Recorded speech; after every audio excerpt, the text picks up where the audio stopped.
The church doesn't need your tithing. Christ does not need your tithing. You need your tithing. In Doctrine and Covenants 119, verse 6, it talks about how if the saints choose not to follow this law of tithing, it will not be a land of Zion unto them. And I want to give an analogy that furthers this concept and talks specifically about that phrase. It shall not be a land of Zion unto them if they don't choose to sacrifice. Let's say that I build a house for my kids and it has absolutely everything that they could possibly want or need.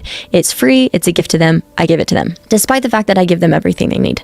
And I gift it to them, no strings attached. Interestingly enough, I cannot force them to enjoy it. I can't force them to work together and love each other and to live in harmony and to experience all the heavenly things I want them to experience. They are the only ones who can determine whether Zion is going to feel like Zion, whether the house I provide them is going to feel heavenly, and they do this by their actions and, more importantly, by their attitude.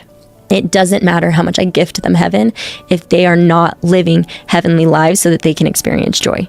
They can get everything that they need, but if they do not understand where happiness comes from, they're not going to experience it. I can offer Zion, I can offer everything they need, but I cannot force them to find joy.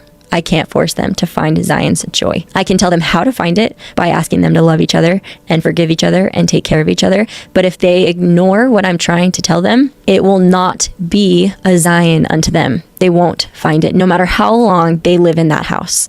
It will not be Zion unto them, no matter how much I offer it. And if we take this a step further, if they continue to go down this path, in this house where they have everything that they need, if they continue to ignore what I'm trying to teach them to the point where they're miserable despite having everything, perhaps the most merciful thing that I can do is kick them out so that they can learn to appreciate it. They're not happy anyway. Kicking them out at least gives them an opportunity to appreciate, to change, so that they can appreciate the things that bring happiness. Perhaps to some that would seem dismissive and unmerciful and uncaring, but there's a grain of truth here. I'm not saying that I'm going to kick my kids out.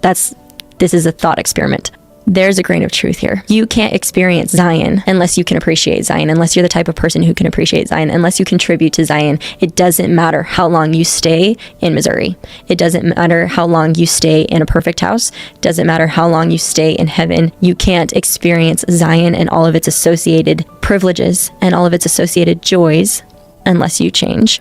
And sometimes the only way the Savior can get us to change is to take away and to ask for sacrifice. If you don't believe me, believe Christ.